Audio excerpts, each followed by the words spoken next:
റഹ്മാനായ റബ്ബ് നമ്മെ കാത്തുരക്ഷിക്കട്ടെ. പറയൂ ഉസ്താദേ, എന്തെല്ലാം കാര്യങ്ങൾ ചർച്ച ചെയ്യാനുണ്ട്. നിസ്കാരം പറഞ്ഞു കൊടുക്കാം, പാവപ്പെട്ടവരെങ്ങനെ സഹായിക്കണമെന്ന് പറഞ്ഞു കൊടുക്കാം. പിന്നെന്തിനായി നരകത്തെ കുറിച്ച് നിങ്ങൾ പറഞ്ഞ് ഈ പാവപ്പെട്ട ഞങ്ങൾ വരട്ടുക? നരകത്തെ പറഞ്ഞ് കേൾക്കുമ്പോ നമ്മുടെ ധാരണ എന്താണെന്നറിയോ? നരകം നമുക്ക് ഇപ്പോഴൊന്നും കിട്ടൂല. പിന്നെ നരകം കിട്ടുന്നത് എപ്പോഴാ? നരകവും സ്വർഗവും അല്ലാഹു വെച്ചിരിക്കുന്നത് പരലോകത്തല്ലേ. അത് ഞാനോ മരണപ്പെട്ടു പോയി ഒരുപാട് കൊല്ലം ഖബറിനകത്ത് കഴിഞ്ഞ് പിന്നെ ഇസ്രാഫീൽ അലൈഹിസ്സലാത്തു വസ്സലാം സൂറെന്ന കാഹളത്തിലൂതി അവിടെ നിന്ന് മനുഷ്യരെയെല്ലാം പരലോകത്ത് കൊണ്ടുവന്ന് അവിടുത്തെ വലിയ വിചാരണ കഴിഞ്ഞ് ആ വിചാരണയുടെ അവസാനമാണ് മനുഷ്യന് സ്വർഗമാണോ നരകമാണോ എന്ന് നിശ്ചയിക്കുന്നത്. അത് പിന്നെ എന്തിനാ ഉസ്താദേ ഇന്ന് പറഞ്ഞുകൊണ്ട് നമ്മൾ ആലോചിക്കേണ്ട കാര്യമില്ല. നൂറ്റാണ്ടുകൾക്ക് മുമ്പ്, നമ്മുടെയും എത്രയോ നൂറ്റാണ്ടുകൾക്ക് മുമ്പ് ഉമർ ഇബ്നുൽ ഖത്താബ് റളിയല്ലാഹു തആല അൻഹു ആ നരകത്തെ ഓർത്തുകൊണ്ട് പാതിരാ സമയത്ത് ഉറങ്ങാൻ കഴിയാതെ പൊട്ടിക്കരയുമായിരുന്നു. ശരീരത്തെളിഞ്ഞിരിക്കുന്ന ചാട്ടവാറ് കൊണ്ട് സ്വന്തം ശരീരത്തിലേക്ക് പ്രഹരമേൽപ്പിച്ചുകൊണ്ട് പറയൂ ഉമറിന്റെ ശരീരമേ, പറയൂ ഉമറിന്റെ ശരീരമേ, ഇന്ന് നീ തെറ്റ് ചെയ്തോ, ഇന്ന് നീ ദുനിയാവിനെ മോഹിച്ചോ, ഇന്ന് നീ ആഡംബരം കൊതിച്ചോ എന്ന് ചോദിച്ചുകൊണ്ട് ശരീരത്തെ ശിക്ഷ നടപ്പാക്കുമായിരുന്നെന്ന് ചരിത്രം പറയുമ്പോൾ ഒരിക്കൽ ഉമർ ഇബ്നുൽ ഖത്താബ് റളിയല്ലാഹു തആല അൻഹുവിന്റെ മുമ്പിലേക്ക് വന്നുകൊണ്ട് ഒരു ജനത പറയുകയാണ്, പെൺകുട്ടികൾക്ക് ധരിക്കാൻ വസ്ത്രമില്ലെന്ന് പറഞ്ഞുകൊണ്ട്, യാ ഉമറുൽ ഖൈരി ജുസീതൽ ജന്ന ഉഖ്സുദനിയാതി വ ഉമ്മാഹുന്ന. ഉമർ ഇബ്നുൽ ഖത്താബ് റളിയല്ലാഹു അൻഹുവിനോട് പറയുന്നു, ഉമറേ, എന്റെ പെങ്ങൾക്ക് ധരിക്കുവാനുള്ള വസ്ത്രമില്ല, എന്റെ ഭാര്യയ്ക്ക് ധരിക്കുവാനുള്ള വസ്ത്രമില്ല, അതുകൊണ്ട് ഉമറേ അവിടുന്ന് കുറച്ച് വസ്ത്രം തന്നുകൊണ്ട് സഹായിക്കണമെന്ന് പറയുമ്പോ ഉമർ ഇബ്നുൽ ഖത്താബ് റളിയല്ലാഹു തആല അൻഹു വെറുതെ ഒന്ന് തമാശയ്ക്ക് പറഞ്ഞു നോക്കി, നിങ്ങൾക്ക് ഞാൻ വസ്ത്രം തരുന്നില്ലെങ്കിലോ, നിങ്ങൾക്ക് ഞാൻ വസ്ത്രം തരുന്നില്ലെങ്കിലോ. ആ സമയത്ത് ഉമർ ഇബ്നുൽ ഖത്താബ് റളിയല്ലാഹു അൻഹുവിനോട് വന്നയാൾ പറയുന്നു, അഖ്സംതു ബില്ലാഹി ലതഫഅലന്ന ഇദൻ നബഅഫ്സിൽ അദ്ഹാബന്ന. ഉമറേ, നിങ്ങൾ അബൂ ഹഫ്സാണ്, തരുമെന്ന ഉറപ്പ് നമുക്കുണ്ട്.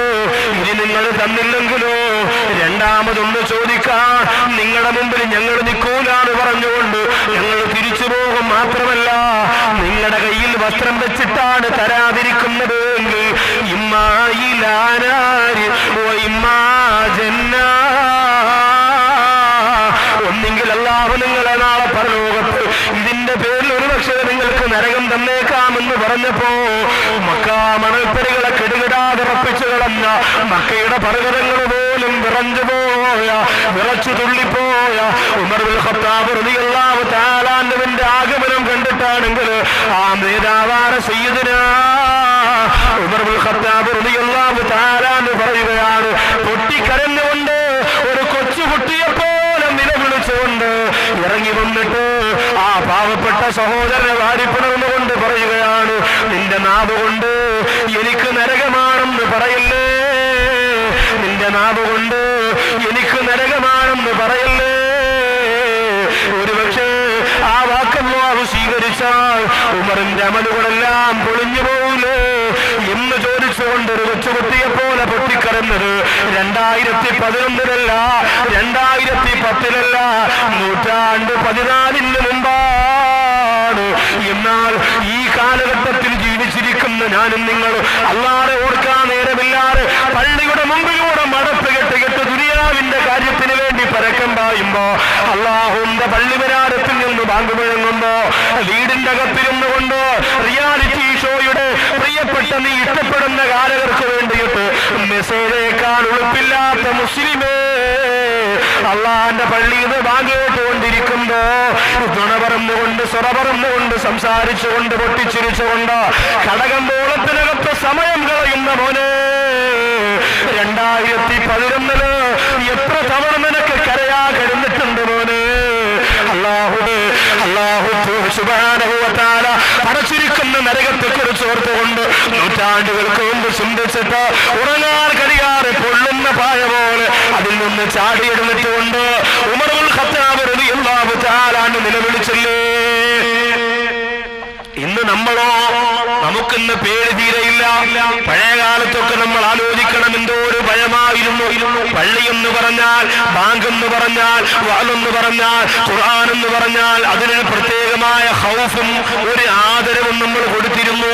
പണ്ടുള്ള മക്കൾ പറയുമല്ലോ, കുഞ്ഞുമക്കൾ പള്ളിയിലേക്ക് ഒരു വിരൽ ചൂണ്ടിയാൽ 10 വിരൽ ഇങ്ങനെ കടിക്കണമെന്ന് പറയും. ഒരു ബഹുമാനത്തിന് വേണ്ടിയാ അങ്ങനെ വിരൽ കടിക്കണമെന്ന് കിതാബിലൊന്നും പറഞ്ഞിട്ടില്ല, ഉസ്താദുമാരും നിർദ്ദേശിച്ചിട്ടുമില്ല.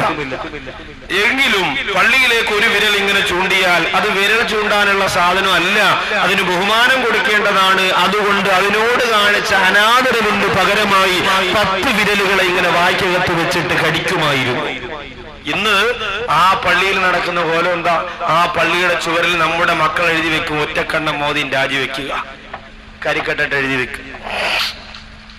എന്നിട്ട് ആ പള്ളിയിൽ നടക്കുന്ന എന്തെല്ലാം വൃത്തിഹീനമായ രംഗങ്ങളാ. ചെറുപ്പക്കാര് 10 മണിക്ക് പള്ളിയിൽ പോയി മൊബൈൽ ഓണാക്കി, ബ്ലൂടൂത്ത് ഓണാക്കി. ഓണാക്കടാ ശംനാഥ്, എന്റെ ഓൺ തന്നെടാ, ഞാൻ ഓഫാക്കലില്ല. അപ്പൊ എന്റേലുള്ളത് നിന്റേലും, നിന്റേലുള്ളത് എന്റേലും. പള്ളിക്കകത്ത് ഉസ്താദവിടെ അടിയാറ് തങ്ങൾ വരണം എന്ന് പറഞ്ഞ് ഭയങ്കര പ്രശ്നം. ഇവനതൊന്നും വിഷയമല്ല, അതൊന്നും കേൾക്കാൻ നേരമില്ല. തകർക്കലാണ് ഇവിടെ കൂട്ടുകാരൊത്ത് മൊബൈലിലൂടെ. പിന്നെയോ കൈ കെട്ടിക്കഴിഞ്ഞാലോ, കൈ കെട്ടിക്കഴിഞ്ഞാൽ അവിടെ നിന്ന് ഫാത്തിമ, ഇവിടെ നിന്ന് ആയിഷ എന്ന് പറഞ്ഞ് കുറെ പാട്ടാ. മക്കൾ ഗൾഫിന്ന് ഒന്ന് ആദ്യം വാപ്പാക്ക് ഇത്ര നീളമുള്ള വലിയ മൊബൈലും കൊടുക്കും. വാപ്പാക്ക് ഇരിക്കട്ടെ, വാപ്പാക്കൊന്നും കിട്ടിയില്ല എന്ന് പറഞ്ഞ് പരാതിയുണ്ട്. അപ്പൊ അതും ചുമന്നുകൊണ്ട് പള്ളിയിൽ പോകുമ്പോ ഇത് ഓഫാക്കാൻ പറഞ്ഞുകൂടാ, ഓണാക്കാൻ പറഞ്ഞുകൂടാ, കൊണ്ടിങ്ങനെ നടക്കാണ്. വെള്ളി കേൾക്കുമ്പോ അലോന്ന് വിളിക്കും, എവിടെയെങ്കിലും ഞെക്കും, ചിലപ്പോൾ കേൾക്കും. അങ്ങനെ അതുകൊണ്ട് പള്ളിയിൽ പോയി ഉസ്താദ് ജുമാ വെള്ളിയാഴ്ച ചെന്ന ഉടനെ പറയുമല്ലോ, എല്ലാരും സഫോൾ നേരെയാക്കുക, മൊബൈൽ ഓഫാക്കുക. ആദ്യം പറയുന്നത് അതാ, എല്ലാ പള്ളിയിലും ജുമായിക്ക് അതാ പറയാം. അങ്ങനെ മൊബൈൽ ഓഫാക്കാൻ പറയുമ്പോൾ ഉപ്പാപ്പാക്ക് എന്ന് പറഞ്ഞുണ്ടെങ്കിൽ ഉപ്പാപ്പ എവിടെയൊക്കെ പിടിച്ച് ഞെക്കിയ സംഭവം നിസ്കരിക്കുന്ന മുസല്ലയുടെ മുമ്പിൽ വെച്ചു. എല്ലാവരും നിശബ്ദമായി. ഉസ്താദ് അങ്ങോട്ട് സൂറത്ത് തുടങ്ങി, ആയു അല്ലദീന ആമനു ഇദാ നൂദിയ ലിസ്സലാത്തി മിൻ യൗമിൽ ജുമുഅ എന്ന് പറഞ്ഞ് സൂറത്ത് ഓതി തുടങ്ങി. ഉമ്മാമ വീട്ടിൽ നിന്ന് വിചാരിച്ച്, മൂപ്പിലാൻ ആദ്യം മൊബൈൽ കിട്ടിയതല്ലേ, പള്ളിയിലെത്തിയോന്ന് അറിയാൻ വേണ്ടി ഒന്ന് വിളിച്ചു നോക്കാം. പള്ളിയിലെത്തിയോന്ന് അറിയാൻ വേണ്ടി ഉമ്മാമ വീട്ടിൽ ലാൻഡ് ഫോണിൽ നിന്ന് വിളിച്ചു നോക്കിയപ്പോ ഇവിടെ ഉപ്പാപ്പാരെ മൊബൈലിൽ പെണ്ണേ പെണ്ണേ നീ എന്റേതല്ലേ. ഉടനെ മോദി മാമ, അല്ലോ ഇതിനകത്തും പെണ്ണ് കയറിയാടാ പറച്ചോനെ, പെണ്ണ് ഇതിനകത്തും കയറി. സുബ്ഹാനല്ലാഹ്.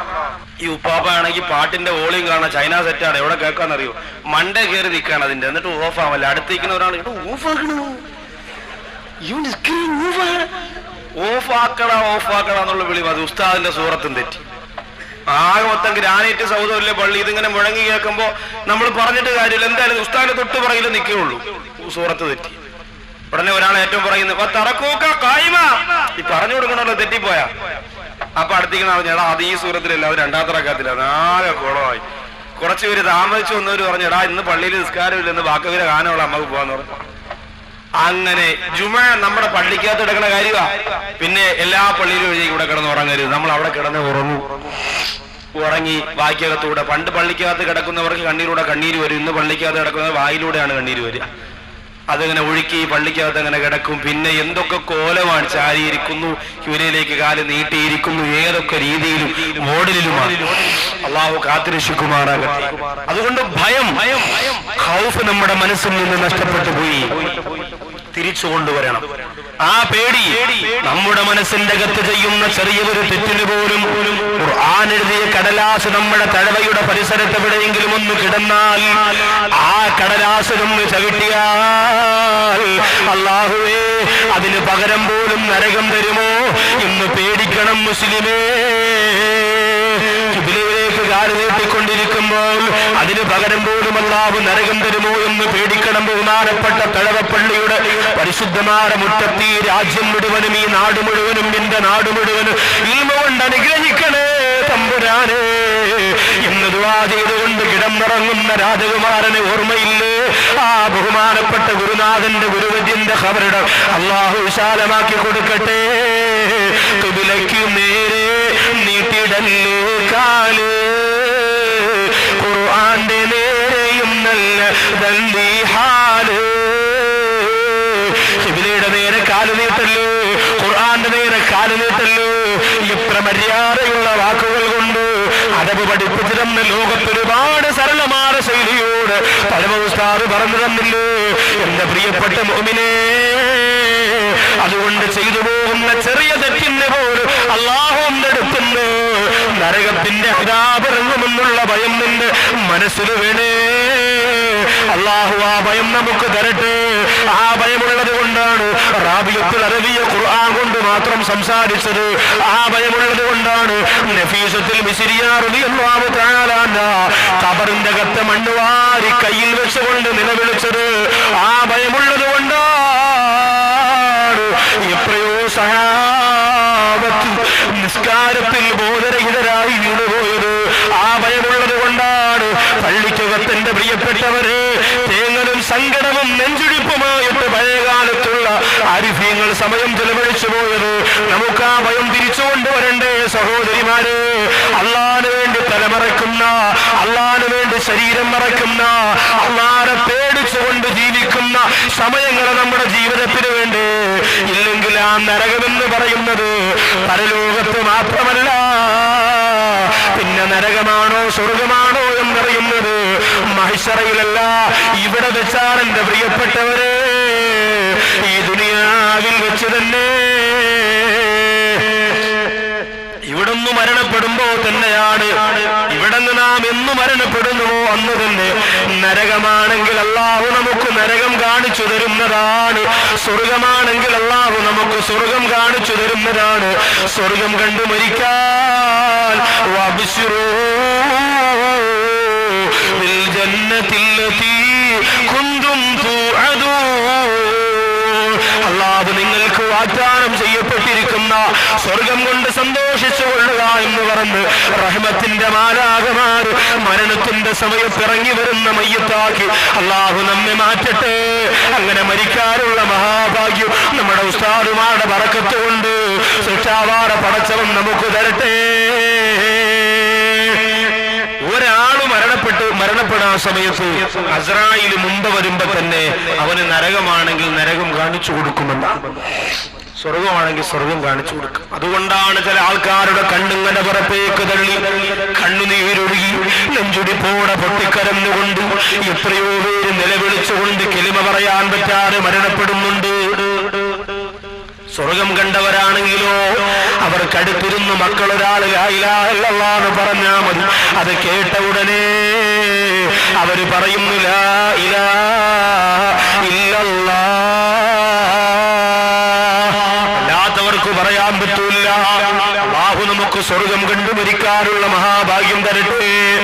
ആ സമയം മുതലാണ് നരകമാണെങ്കിൽ നരകവും സ്വർഗമാണെങ്കിൽ സ്വർഗവും നമുക്ക് തരുന്നതെങ്കിൽ എന്റെ സഹോദരങ്ങളെ, നിങ്ങൾ ആലോചിച്ചിട്ടുണ്ടോ? നിങ്ങൾ വിചാരിക്കും ഇപ്പോഴൊന്നും മരിക്കൂല, ഒരുപാട് നാൾ കഴിയും ഉസ്താദ്, ഒരുപാട് ദിവസം കഴിയും ഉസ്താദ്, എന്നിട്ടോ മരിക്കൂളൂ എന്ന് ചിന്തിച്ചവര് എന്റെ കൂടെ വാതിലൊക്കെ വന്നുകൊണ്ടിരുന്ന ഒരു സഹോദരനാണ്. കഴിഞ്ഞ 7 ദിവസത്തിന് മുമ്പ് തട്ടത്തുമല, കിളിമാനൂർ തട്ടത്തുമല എന്ന് പറയുന്ന സ്ഥലത്ത് ഉമ്മാക്ക് ഗുളിക വാങ്ങാൻ വേണ്ടി 1 കിലോമീറ്റർ പോലും വീട്ടിൽ നിന്ന് മെഡിക്കൽ സ്റ്റോറിലേക്ക് പോകാറില്ല. ഗുളിക വാങ്ങാൻ വേണ്ടി 2 വീലറിലൂടെ യാത്ര ചെയ്തു പോകുമ്പോ സുബ്ഹാനല്ലാഹ്, ആ ഉമ്മാക്ക് പിന്നെ ആ മോനെ കാണാൻ പറ്റിയത് എപ്പോഴെന്നറിയോ? തലവെട്ടിക്കീരി, നെഞ്ചി വെട്ടിക്കീരി, പോസ്റ്റ്മോർട്ടം ചെയ്ത് കുത്തിത്തച്ചുകൊണ്ട് ആ ഉമ്മാടെ മുറ്റത്ത്, വീടിന്റെ മുറ്റത്ത് കൊണ്ടുവന്ന് വെച്ചപ്പോ എന്റെ പൊന്നുമോനെ, ഇന്നലെ രാവിലെ ഉമ്മാക്ക് ഗുളികവാകാമെന്ന് പറഞ്ഞ് വീട്ടിൽ നിന്ന് പോയതാണല്ലോ.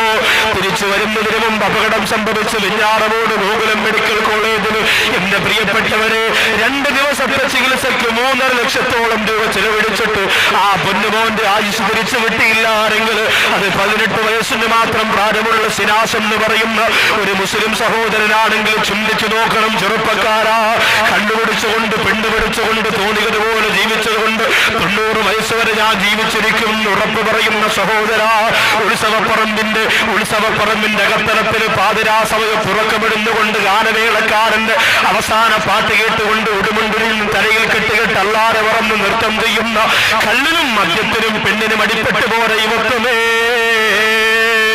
അടുത്ത സെക്കൻഡിൽ മരണം വന്ന മോനെ, നരകത്തിലേക്കല്ലേ നിന്നെ വലിച്ചടച്ചു കൊണ്ടുപോകുന്നത്.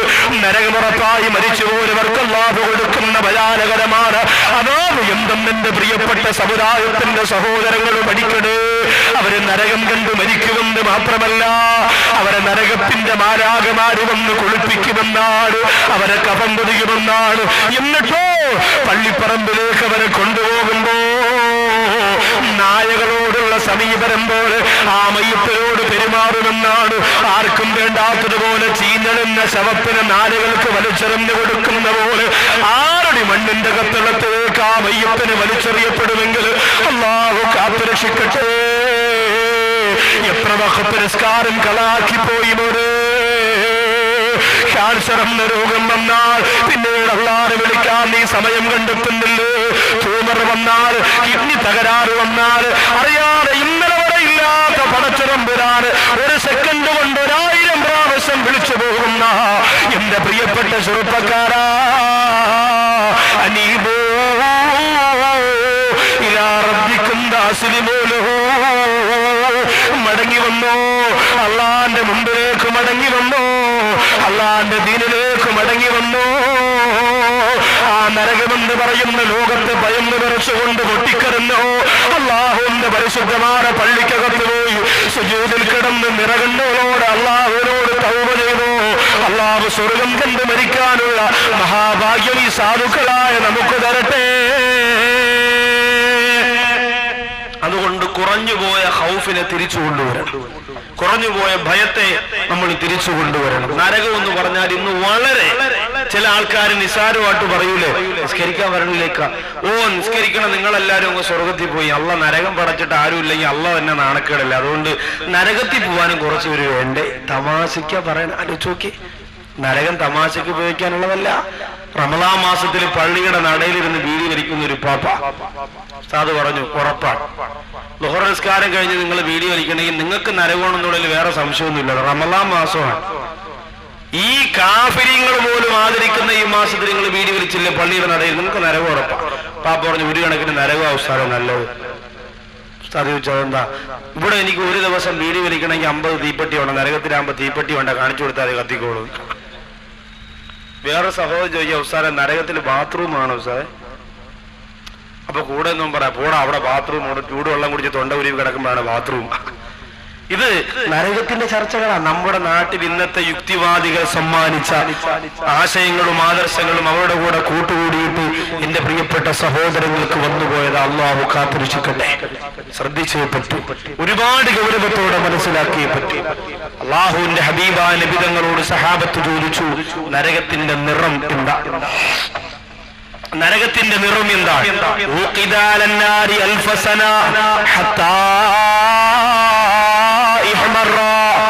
1000 കൊല്ലമാ നരകം ചുമന്ന നിറമായിരുന്നു. പിന്നെ രണ്ടാമത് 1000 കൊല്ലം കൂടി ആ നരകത്തെ കത്തിക്കപ്പെട്ടപ്പോൾ ആ നരകത്തിന് വെളുത്ത നിറമായി.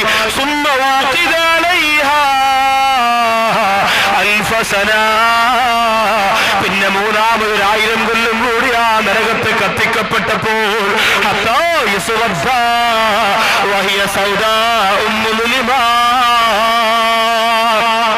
ആ നരകം കറുത്ത് കരിവാളിച്ചു പോയെന്ന്. നരകത്തിന് ഇന്നും കറുത്ത നിറമാണ്. തീ ഒരുപാട് കത്തുമ്പോൾ അതിന്റെ നിറം ചുമപ്പല്ല, വെളുപ്പല്ല, കറുപ്പാണ്. ഒരുപാട് തീ കത്തുമ്പോ പിന്നെ കറുത്ത നിറം മാത്രമേ നമുക്ക് കാണാൻ പറ്റൂ. അതാണ് നരകത്തിന്റെ നിറം. അല്ലാഹു എന്നെയും നിങ്ങളെയും ആ നരകത്തിന്റെ അദാബുകളിൽ നിന്ന് കാരുണ്യവാനായ പടച്ചതമ്പുരാൻ രക്ഷപ്പെടുത്തി അനുഗ്രഹിക്കുമാറാകട്ടെ. പരലോകത്തേക്ക് വരാം, അവിടെയാണല്ലോ നരകത്തെ കൊണ്ടുവരുന്നത്. يوم يقوم الروح والملائكة صفا لا يتكلمون إلا من أذن له الرحمن. അല്ലാഹു സുബ്ഹാനഹു വ തആല അവന്റെ സൃഷ്ടികളെ മുഴുവനും ഇതാ അണികളാക്കി ഒന്ന് ചലിക്കാൻ പോലും കഴിയാത്ത രീതിയിൽ പരലോകത്ത് നിരത്തുവർത്തിയിരിക്കുമ്പോൾ അല്ലാഹുവിന്റെ അനുമതിയില്ലാതെ ഒന്ന് ചലിക്കാൻ പോലും കഴിയൂല. പരലോക വിശ്വാസം മറന്നുപോയ സമുദായമേ, പരലോകത്തിന്റെ ചിന്തകൾ മനസ്സിൽ നിന്ന് മാറ്റിവെച്ചുപോടെ എന്റെ പ്രിയപ്പെട്ട സഹോദരിമാരെ, തിരിച്ചാ ചിന്തയിലേക്ക് മടങ്ങി വന്നേ പറ്റൂ. അവിടെ അല്ലാഹു സുബ്ഹാനഹു വ തആല അല്ലാഹുവിന്റെ ഹബീബായ നബിതങ്ങളുടെ സമുദായം ഉൾക്കൊള്ളുന്ന ആ പരലോകത്ത് നിൽക്കുന്ന ജനങ്ങൾക്ക് മുമ്പിലേക്ക് മാലിക്കുന്ന മലക്കിനോട് പറയുന്നു, മാലിക്കേ ജിബ്രീൽ അലൈഹിസ്സലാം പോയി പറയുകയാണ്, മാലിക്, നരകത്തിന്റെ ഒരു ഭാഗത്തെ ചങ്ങലക്കിട്ട് വലിച്ചടിച്ചു കൊണ്ടുവരാൻ അല്ലാഹു പറഞ്ഞിരിക്കുന്നു. മാലിക്, പരലോകത്ത് നിൽക്കുന്ന ജനങ്ങൾക്ക് കാണിച്ചു കൊടുക്കാൻ, പരലോകത്ത് നിൽക്കുന്ന ജനങ്ങൾക്ക് കാണിച്ചു കൊടുക്കാൻ നരകത്തിന്റെ ഒരു ഭാഗത്തെ ചങ്ങലക്കിട്ട് വലിച്ചടിച്ചു കൊണ്ടുവരാൻ മാലിക്കിനോട് ജിബ്രീൽ അലൈഹിസ്സലാത്തു വസ്സലാം എന്ന് പറയുമ്പോ മാലിക് എന്ന മലക്ക് ചോദിക്കുന്നതാണ്, ജിബ്രീൽ, ഞാൻ എങ്ങനെ കൊണ്ടുവരും ജിബ്രീൽ? അവിടെ ലോകത്തിന്റെ നായകനായ അല്ലാഹുവിന്റെ ഹബീബായ നബി മുഹമ്മദ് മുസ്തഫ സല്ലല്ലാഹു അലൈഹി വസല്ലമ തങ്ങളുടെ സമുദായത്തിൽ പെട്ടവരില്ലേ? അവര് പേടിക്കൂലേ? അവര് കരയൂലേ? അവരെ മനസ്സ് പതറൂലേ? അവരെ കൈകാല് വിറയ്ക്കൂലേ?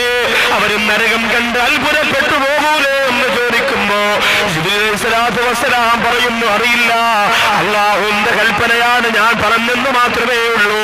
മാലിക് എന്ന മലക്കിന്റെ ചോദ്യം കണ്ടോ? പൊന്നാര നബിതങ്ങള് സാധാരണ മനുഷ്യനാണെന്ന് പറഞ്ഞ് പുറന്തള്ളിക്കളയുന്ന എന്റെ പ്രിയപ്പെട്ട സഹോദരങ്ങളെ, അല്ലാഹുവിന്റെ ഹബീബായ നബി മുഹമ്മദ് മുസ്തഫ സല്ലല്ലാഹു അലൈഹി വസല്ലമ തങ്ങളുടെ ശരീരത്തിന്റെ ഭാഗങ്ങള് ബോഡി വേസ്റ്റ് എന്ന് പറഞ്ഞുകൊണ്ട് അധപ്പതനത്തിന്റെ രീതിയിലേക്ക് എഴുതി തള്ളിയ എന്റെ പ്രിയപ്പെട്ട സഹോദരങ്ങളെ, മാലിക് എന്ന മലക്ക് പോലും ചോദിക്കുകയാണ്, പരലോകത്ത് കൊണ്ടുവരുമ്പോ അല്ലാഹുവിന്റെ ഹബീബിന്റെ സമുദായം കാണൂലേ? റസൂലുള്ളാഹേ തിങ്കൾ ഹബീബുള്ളാഹേ റസൂലുള്ളാഹേ തിങ്കൾ ഹബീബുള്ളാഹേ. അല്ലാഹുവിന്റെ ഹബീബായ നബി തങ്ങളുടെ ആ പരിശുദ്ധമായ സമുദായത്തെ ഓർത്തുകൊണ്ട് മാലിക്കുന്ന മലക്ക് പോലും പറയുന്നു, നരകത്തെ കൊണ്ടുവരാൻ എനിക്ക് കഴിയൂല. അല്ലാഹു പറഞ്ഞു, മാലിക്കേ, എല്ലാ പ്രവാചകന്മാരുടെയും സമുദായമുണ്ട്, അതുകൊണ്ട് കൊണ്ടുവന്നോ മാലിക്കേ. മാലിക് അലൈഹിസ്സലാത്തു വസ്സലാം നരകത്തിന്റെ ഒരു ഭാഗത്ത് വലിച്ചഴച്ചു കൊണ്ടുവരുമ്പോ ഇത് ഖുർആനാണ് പറയുന്നത്, ഖുർആനാണ് പറയുന്നത്. ബാക്കതി കൊണ്ടുവന്ന കെട്ടുകഥയല്ല, എം ഡി വാസുദേവൻ നായരുടെ നോവലല്ല, ഏറ്റുമാനൂർ ശിവകുമാറിന്റെ പ്രേതത്തിന്റെ കഥയല്ല. ഭയം തോന്നണം, ഖുർആൻ ഓടുമ്പോ ഭയം തോന്നണം, ഖുർആനിന്റെ ആയത്ത് കേൾക്കുമ്പോ ഭയം നിറയ്ക്കണം എന്റെ പ്രിയപ്പെട്ടവരെ. അല്ലാഹുവിന്റെ ഖുർആനാണ് പറയുന്നത്, വഇദാ റഅതുഹും മിൻ മകാനിൻ ബഈദ് സമിഉ ലഹാ തഗയ്യുലൻ വസഫീറാ. പരലോകത്തു മാലിക് എന്ന മലക്ക് കൊണ്ടുവരുന്ന നരകത്തിന്റെ ഒരു ഭാഗം കാണുമ്പോ വഇദാ റഅതുഹും മിൻ മകാനിൻ ബഈദ്, ഒരുപാട് ദൂരെ നിന്നുകൊണ്ട് തന്നെ മാലിക് എന്ന മലക്ക് കൊണ്ടുവരുന്ന നരകത്തിന്റെ ഒരു ഭാഗം കാണുമ്പോ സമിഉ ലഹാ തഗയ്യുലൻ വസഫീറാ.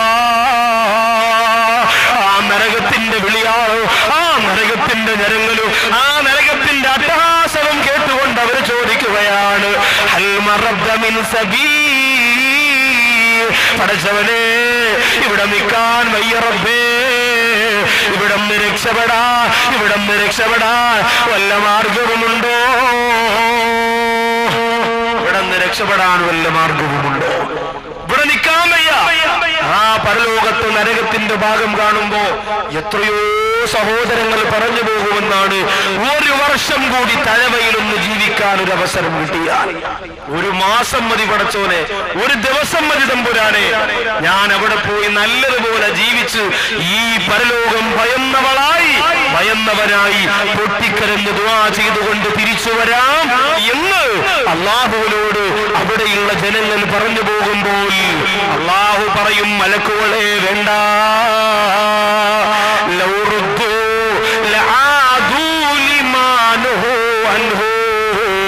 അവരെ വീണ്ടും ദുനിയാവിലേക്ക് മടക്കിയാൽ അവർ ഈ പറഞ്ഞതിന്റെ ഇരണക്കേടായി എതിർഭാഗം തന്നെ ചെയ്യും മലക്കുകള്. അതുകൊണ്ട് മനുഷ്യരാണ്, അവര് വന്ന വഴി മറന്നു പോകുന്നവരാണ്, അവര് തെറ്റിലേക്ക് ബന്ധിക്കപ്പെട്ടവരാണ്. അതുകൊണ്ട് അവരെ മടക്കി വിട്ടാലും വീണ്ടും നന്ദികേട് കാണിക്കും. അതുകൊണ്ട് വിടണ്ട.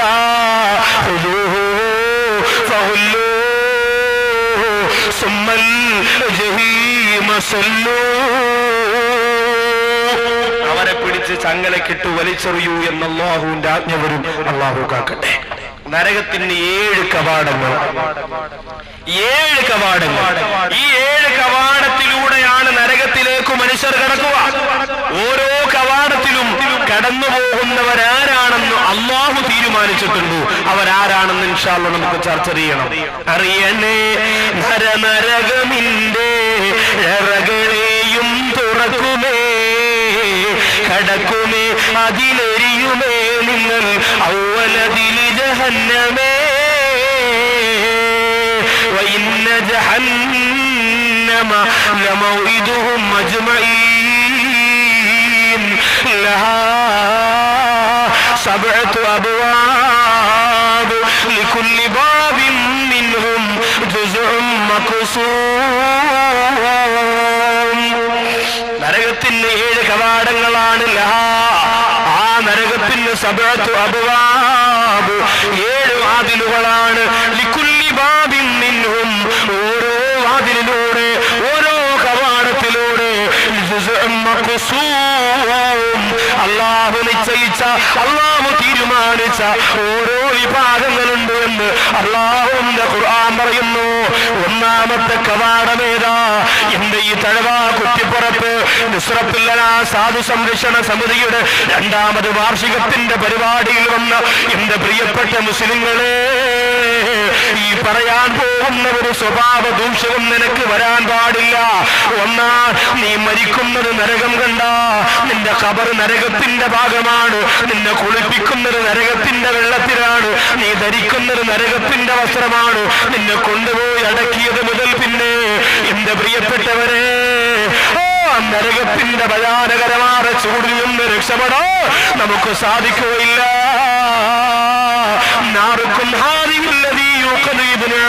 അല്ലാഹുവിന്റെ റസൂൽ പറഞ്ഞില്ലേ, ആദം മക്കൾ കത്തിക്കുന്ന ദുനിയാവിന്റെ തീയുണ്ടല്ലോ,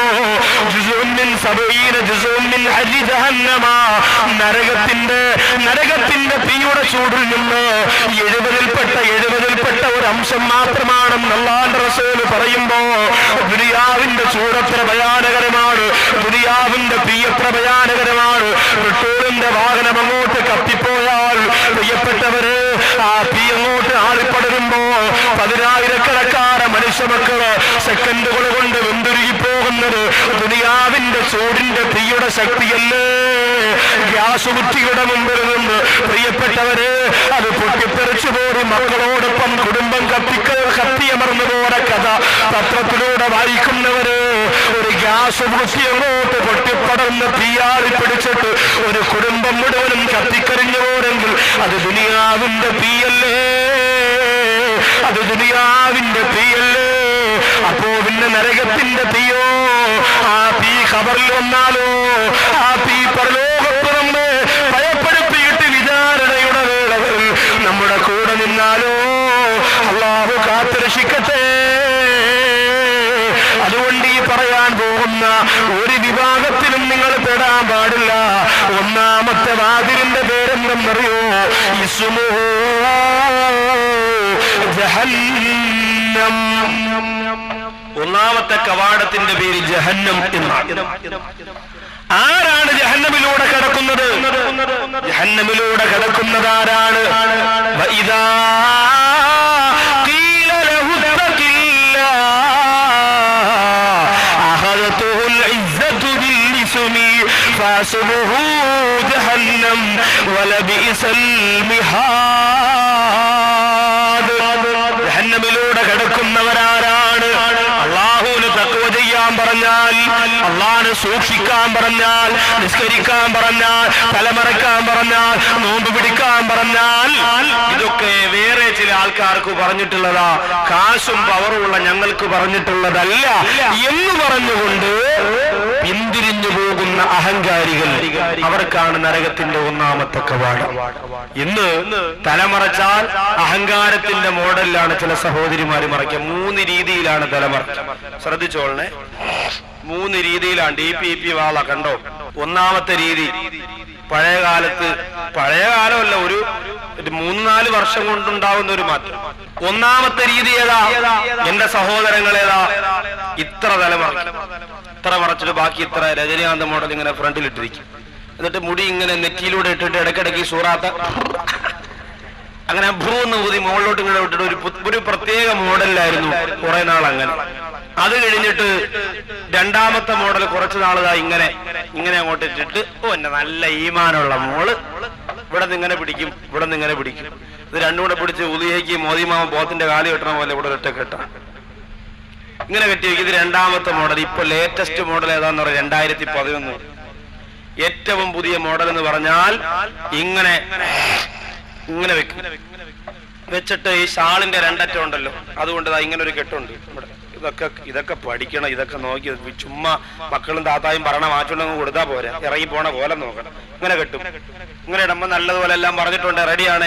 അവസാനം പോവാൻ നേരത്തെ ഇങ്ങനെ പിടിച്ച് തോളിയിട്ടുണ്ടെങ്കിൽ പോകും. അപ്പോ സാരിയുടെ മുകളിൽ ഞുറു പോലെ ഇങ്ങനെ കിടക്കും, ചുരിദാറിന്റെ മുകളിൽ ഞുറു പോലെ ഇങ്ങനെ കിടക്കും. ഇതാണ് പുതിയ മോഡൽ. ഇവിടെ ഒരു കെട്ടും കാണും.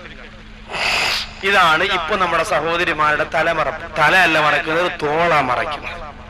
പിന്നെ അള്ളാഹുവിനെ ഭയന്നുകൊണ്ടാണ് എന്റെ ഭാര്യ ഇപ്പൊ ഫുൾ കൈ ചുരിദാറെ ധരിക്കുള്ളൂ ഉസ്താദെ, ഇവിടം പോലെ ഇവിടം വരെ ഫുൾ കൈയാണ്. പക്ഷെ എന്താ സംഭവം? നെറ്റാണ്, നെറ്റ്. കൈ ഫുള്ളായിട്ട് കാണാം ഉസ്താദെ. ഫുൾ കൈ കാണാം, ഫുൾ കൈ കാണാന്ന് ഇപ്പൊ പുതിയത്. നമ്മൾ ആലോചിച്ച് നോക്കി, കുറേശ്ശെ ഇങ്ങനെ കാണിച്ച് ഇപ്പൊ ഫുൾ കൈ കാണിച്ചു. ഒരു 2011 ഇപ്പൊ 3-4 കൊല്ലം കൂടെ കഴിഞ്ഞാൽ പിന്നെ നെറ്റ് മാത്രമേ കാണൂ, ശരീരം മൊത്തം. അപ്പൊ പിന്നെ മൊബൈൽ കൊണ്ട് പുറകെ നടക്കേണ്ട കാര്യമില്ല, വെറുതെ അങ്ങ് നടന്നുകൊണ്ടാ. ഏത് കോലത്തിലായി നമ്മൾ അതിനൊക്കെ നമ്മൾ കൂടെ നിൽക്കുന്നില്ലേ?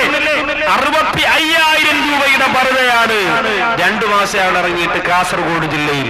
പുതിയ പർദ്ദ 65,000 രൂപ ഒരു പർദ്ദയുടെ വില. ഒന്നും രണ്ടുമല്ല, 65,000 രൂപയുടെ പർദ്ദ. കാസർഗോഡ് നിന്ന് കന്യാകുമാരി വരെ രാഷ്ട്രീയക്കാര് യാത്ര നടത്തുന്ന പോലെ പർദ്ദ യാത്ര നടത്താൻ പോവാൻ. ഉടനെ കൊല്ലം ജില്ലയിൽ, അതുപോലെ എന്റെ പ്രിയപ്പെട്ടവരെ തിരുവനന്തപുരം ജില്ലയിൽ ഒക്കെ ആ പർദ്ദ വരും. സഹോദരിമാരാ പർദ്ദ വാങ്ങിയിട്ടാ നമ്മുടെ അവസ്ഥ ഒന്ന് ആലോചിച്ച് നോക്കി. കഴുകാൻ പോകുമ്പോ കൂടെ പോകണം നോക്കാൻ, കഴുകി വിരിക്കാൻ പറ്റൂല, കൂടെ നിൽക്കണം, ഉണങ്ങുന്നത് വരെ കൂടെ നിൽക്കണം. പിന്നെ മച്ച അടിച്ചു മാറ്റിക്കൊണ്ട് പോകണമെന്ന് നോക്കണം. 65,000 പർദ്ദ അത്രയും വില കൂടാനുള്ള കാരണം ആ പർദ്ദയുടെ ഏറ്റവും താഴ്ഭാഗത്ത് സ്വർണത്തിന്റെ 4 പൂക്കൾ വെച്ച് പിടിപ്പിച്ചിട്ടുണ്ട്. സഹോദരിമാർ ഇപ്പൊ പറയും, ചുമ്മാതല്ലടി അത്രയും വില. ഞാൻ ആലോചിക്കുകയും ചെയ്തു, തുണിക്ക് ഇത്ര വില. തുണിക്കല്ല വാപ്പ, സ്വർണത്തിന്റെ 4 പൂക്കൾ വെച്ച് പിടിപ്പിച്ചിട്ടുണ്ട് ആ പർദ്ദയുടെ താഴ്ഭാഗത്ത്. അപ്പോ നല്ലതൊക്കെ അഹങ്കാരികളാണ്. ജനങ്ങൾ ഇങ്ങനെ പുറംകാലുകൊണ്ട് വലിച്ചെറിയും.